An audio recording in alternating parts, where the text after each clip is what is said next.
Welcome to For the Record 17 with Bob Pulverenti, the Executive Director of the Independent Garage Owners of North Carolina. Welcome,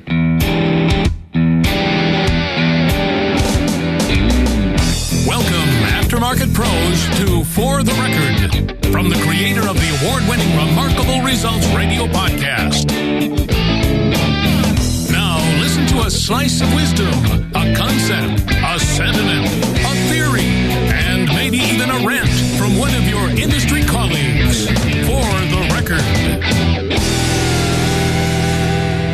Hello, Carm Capriato here. And in just a few seconds, Bob Pulverenti will opine about why we need to collaborate as an industry and unite our associations to create strength in numbers. Hey, thanks for hanging with the thousands who use the Remarkable Results radio podcast as a tool in their inspiration, insights, and studency when it comes to learning from your peers. If you miss any of the Remarkable podcast interviews or roundtables, head over to remarkableresults.biz/archive. Use the library as your resource, your secret weapon to learn something new each day or week. Now listen to Bob Pulverenti as he shoots straight on how he sees the value of associations in our industry and how we can use them to best help us on a collective front to solve many of our problems. He says strength in numbers can rule, and if you're not an association member, consider belonging. It's a good move. Hey, find the talking points from Bob's rant at remarkableresults.biz/F017. As always, the views and opinions expressed are those of my guest and do not necessarily reflect the views and opinions of the author, sponsors, associates, or affiliates of LSTN Media, LLC. For the Record is sponsored by the Town Hall Academy, where your investment in these long-form audio interviews will pay you dividends as you listen to learn. Now here's Bob Pulverenti for the Record. Good afternoon. Bob Pulverenti, Executive Director of the Independent Garage Owners of North Carolina and also the producer of ASTE, the Automotive Service and Technology Expo, held right here in Raleigh, North Carolina. I'm guest today on Remarkable Results Radio with Carm Capriato, and Carm had me come in and he said, we got to do this thing on the record and talk about some of the things in the industry that upset me or maybe have me concerned or would like to see changed. And I got a couple things. One of the things is there's so many shop owners that are in our industry today that you talk to these guys and they're busy 7 days a week, 12 hours a day, and they've got 50 cars a day going through their shop. The next thing you know, you talk to them about doing some training or coming to an event like ours, and they say, well, I can't afford it. Well, if you just told me that you're doing all these cars and blah, blah, blah, but you can't afford to come to something like this. And these guys, and some of them are great people, but they just don't understand the importance of training. The technicians have got to be trained, and the shop owners have got to be trained to better manage their business and have a handle on what's going on. And the other thing that we can take a step farther with all this is trade associations. There's a lot of people in the industry today that will not join a trade association. They think that trade associations are a waste of time, a waste of money. And back in the 50s is when the trade associations first originated. And trade associations, if you do your research, they have what has progressed this industry. It's the old guys from years ago that had a lot of drive and passion. They drove the boat with the vendors, with training, and it used to be the National Institute of Automotive Service Excellence. Now it's ASE. A lot of these old-timers are what drove the boat on that, and a lot of benefits that we have in our industry today are from automotive service industry or the automotive associations across the country. The associations do so much behind the scenes for our industry. They kill a lot of legislation, they promote legislation, but it's really tough to get something passed. But probably on an association level, we are so fragmented. We've got so many trade associations across the country, regional, state, national. I mean, it's just, and we got it for the mechanical, we got it for the parts, we got it for the collision guys.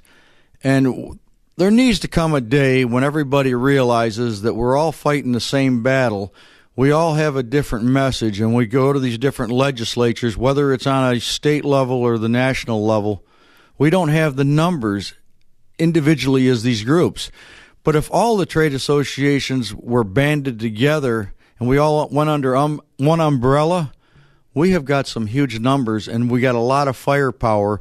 And if we go to, now we've got all these trade associations, we're banded together, and we go to these different companies, whether it be a parts supplier or some kind of other service company, and we've got 10 or 20 or 30,000 members, that's firepower. And you talk to somebody, you're a local state association, you got 50 members or you got 500 members, you got 1,000, they like to talk to you, but when you can start putting thousands of numbers on the table, everybody talks to you. When you go see a legislator on a state level, when you go to Washington, D.C., they want to know how many people do you have in our district. And it's tough because we just don't have the numbers. I'll go to the legislature in Raleigh, and nobody wants to take the time to go to the legislature. So I'll go, and the legislator will say, where's the guys in my district that are concerned with this piece of legislation? We want to talk to the guys that pull the lever. So even though I may be a mouthpiece for the trade association, the legislators don't care to talk to me unless I'm in their voting district. They want to talk to the guy that pulls the lever. So it's a real problem in our industry that not enough shop owners take the time or see the need to even know who their legislator is. When something comes down, whether we're the states that have inspection, we're always under attack for that. And when something happens, shop owners are very upset about it, and their first thing is, how could that have happened? And I'll say to them, well, did you contact your legislator? No. Why not? Well, I didn't know. I sent you 12 emails. I've texted you. It was in our bulletin. It's been on Facebook. There's been all kinds of communication. Well, I thought you would take care of it. And that's not the answer. The answer is, if you want to change the industry, if you want to drive the industry, we can't be complainers anymore. We need to be doers. And it's time that people that are in the shops, they start getting involved. Know your legislator, statewide and federal. Know them, go visit them. They do want to talk to you. They're easy to get in to see, get an appointment with them. And the other thing is, we really need to get all the trade associations to band together. Let's form an umbrella association where we could all meet together and collaborate. Maybe we could share some affinity programs. We could work on legislation. We could work on different things with training and stuff. When we start sharing ideas, we have a lot of brain power within the trade associations that are across the country. But unfortunately, we don't always share all that information. Now, we've got, at IGO, we have a different culture here. And I share everything, whether it's our bylaws or it's the stuff that we do as far as putting ASTE on, or some of the stuff with our affinity programs. We've got a lot of different documents that we create to try to make things better within our group. We do a lot of Facebook stuff. Somebody from another trades association, they reach out to us and they want some help. We supply anybody that makes the call anything they want. We have no secrets. We have nothing that we hold close to our vest. We are a very open association.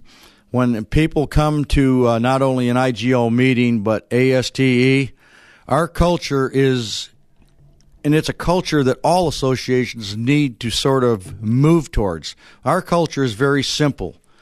We want to train the technicians to do a better job. We want to train the owners to be more profitable. We want them to come to an event like this and network. We want them to go home knowing that they made new friends. But also, when they came to this event, they had fun. There was no clique here. People were interacting. We do one of the things we do at ASTE. We put a red dot on everybody's badge, so all of our members know that there's a red dot there. Our members and board members. And what does that red dot mean? That red dot means that vendor, that speaker, that attendee that's here, has never been here before. And that red dot means go show that guy some love. Give him some Southern hospitality. And it's little touches, little things like that separate what we do. We're not going to be the biggest, the best association or the biggest or the best trade show and training event in the country. We don't want to be. We just want to be good at what we do. Another thing that we do that's probably different than a lot of other people, and Carm may want to speak to this a little later, but we are huge. We spend a fortune on recognition plaques. All of the speakers that come to our event, each one of them gets a plaque thanking them for being a partner. Every person that comes through, as far as a class, they all get a certificate.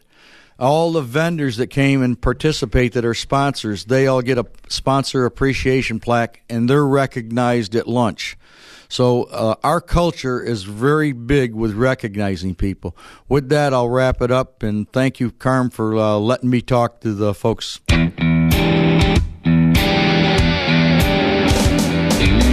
Thanks for listening to For the Record from Remarkable Results Radio.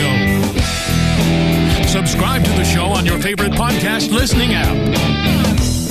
Find all Remarkable Results podcast content at remarkableresults.biz. Remember, your learning curve never sounded so good.